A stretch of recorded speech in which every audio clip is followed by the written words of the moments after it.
ലഹരി എന്ന് പറയുമ്പോൾ എന്താണ് ഉദ്ദേശിക്കുന്നത്? അതായത് ഈ മദ്യം മാത്രമാണോ? മദ്യം ഈ കേരള സർക്കാരിൻ്റെ ഒരു വലിയൊരു വരുമാന മാർഗമാണ് മദ്യത്തിലൂടെ.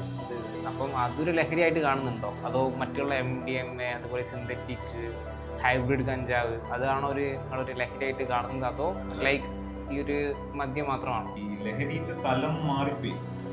പണ്ട് ഈ മദ്യവും അല്ലെങ്കിൽ നാടൻ വാറ്റ് അതൊക്കെ ഇനി ലഹരിയായിട്ട് നമ്മൾ കാര്യമായിട്ട് ഉപയോഗിച്ചിരുന്നത്. ഇനി പിന്നെ വലിയ വലിയ ആൾക്കാർ കഞ്ചാവൊക്കെ, അതിനപ്പുറത്തേക്കൊന്നും ലഹരി ഇല്ല. കഞ്ചാവൊക്കെ ഒരു തരത്തിൽ പറഞ്ഞ ഒരു ഔഷധമാണ്. അത് അതിൻ്റെതായ രീതിയിൽ ഉപയോഗിച്ചാലാണ് ഔഷധമായി മാറുന്നത്. അല്ല, ഈ കഞ്ചാവ് ഔഷധമാണെന്ന് പറഞ്ഞ ഒരു സ്റ്റേറ്റ്മെന്റ് നമ്മുടെ നാട്ടിൽ എന്തുകൊണ്ട് അത് നിരോധിച്ചു? അത് ലീഗലായിട്ടുള്ള രാജ്യങ്ങളും ഉണ്ടല്ലോ. അല്ല, കഞ്ചാവ് ഇപ്പോഴും പല മരുന്നിലും ഉപയോഗിക്കുന്നുണ്ട്. ആയുർവേദത്തിന്റെ ചില മരുന്നിലൊക്കെ ഈ കഞ്ചാവ് ഉപയോഗിക്കുന്നുണ്ട്. ലഹരി എന്ന് വെച്ചാല് സിന്തറ്റിക് ഡ്രഗ് ആണ് യൂസ് ചെയ്യുന്നത്. അതായത് ചെറിയ പൈസക്ക് ഇത് കിട്ടുന്നുണ്ട്. ആദ്യം എന്ന് വെച്ചാൽ ഇത് സപ്ലൈ ചെയ്യുന്ന ഫ്രീ ആയിട്ട് കൊടുത്തിട്ടാണ് ആൾക്കാർ വാങ്ങിക്കുന്നത്. ഇപ്പൊ കേരളത്തില് എനിക്കൊന്ന് സുലഭമാണ്. ഇതൊരു സിനിമാ നടൻ തന്നെ ഒരു ഇന്റർവ്യൂല് പറഞ്ഞിട്ടുണ്ട്, ഇത് നിർത്തലാക്കാൻ പറ്റില്ല, കാരണം അത്രയും ദാരിദ്ര്യം ഉണ്ട് നമ്മുടെ നാട്ടിൽ. അപ്പൊ ഇതിലേക്ക് ഇറങ്ങിക്കഴിഞ്ഞാൽ ഇപ്പോ 5 റുപ്യ കിട്ടുന്ന സാധനം 15 റുപ്യ കൊടുക്കുമ്പോൾ 10 റുപ്യ ലാഭമായി.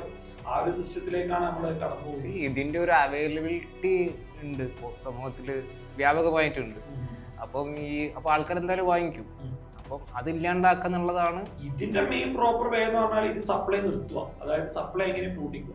ഇതിനകത്തൊരു പ്രശ്നം എന്താ പറയുക, ഇതിനെ പോലീസിനും ഇനി ഭരണകൂടത്തിനും ഇല്ല കുറ്റം പറഞ്ഞിട്ട് കാര്യമില്ല. ഈ സംസ്കാരം മാറി. പണ്ടത്തെ ആ രീതിയിലല്ല നമ്മളെ ഇപ്പോൾ യുവതലമുറ സഞ്ചരിക്കുന്നത്. ഒന്നാമത്തെ കാര്യം ഈ സിനിമാ നടന്മാരൊക്കെ ലഹരിക്ക് ഒലൊന്നും ശരിക്കും പിടിക്കപ്പെടുന്നില്ല എന്നുള്ളത് വളരെ നഗ്നമായ സത്യമാണ്. വളരെ ചുരുക്കം ചില ആൾക്കാരെ മാത്രമേ ഉള്ളൂ ഇപ്പൊ വിരൽ ചൂണ്ടിയിട്ടുള്ളൂ കുറ്റക്കാരാണെന്ന് പറയുന്നൊന്നുമില്ല. പക്ഷെ എന്നാലും അപ്പോൾ ഈ സിനിമ നമ്മുടെ സമൂഹത്തെ നശിപ്പിക്കുന്നുണ്ട് എന്നുള്ളതില് യാതൊരു തർക്കവും ഇല്ല എന്നുള്ളതാണ് എൻ്റെ അഭിപ്രായം. ഇതാദ്യം ഈ സർക്കാർ ഇപ്പോഴാണ് കൂടുതൽ എക്സൈസും പോലീസും കംപ്ലീറ്റ് കാര്യങ്ങൾ എന്താണ് കൂടുതൽ കേസുകൾ വരാൻ തുടങ്ങി.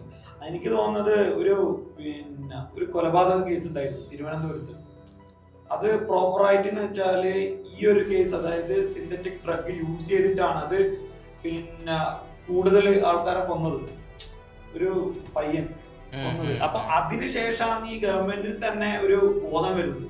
അതുവരെ ഇത് സുലഭമായിട്ട് കൊടുത്തു കഴിഞ്ഞാൽ എല്ലാവരും അഡിക്റ്റ് ആയിട്ട് കുറെ സ്ഥലത്തൊക്കെ എന്ന് വെച്ചാൽ ഇത് കിട്ടാൻ തൂങ്ങി വെച്ച ആൾക്കാരാണ്.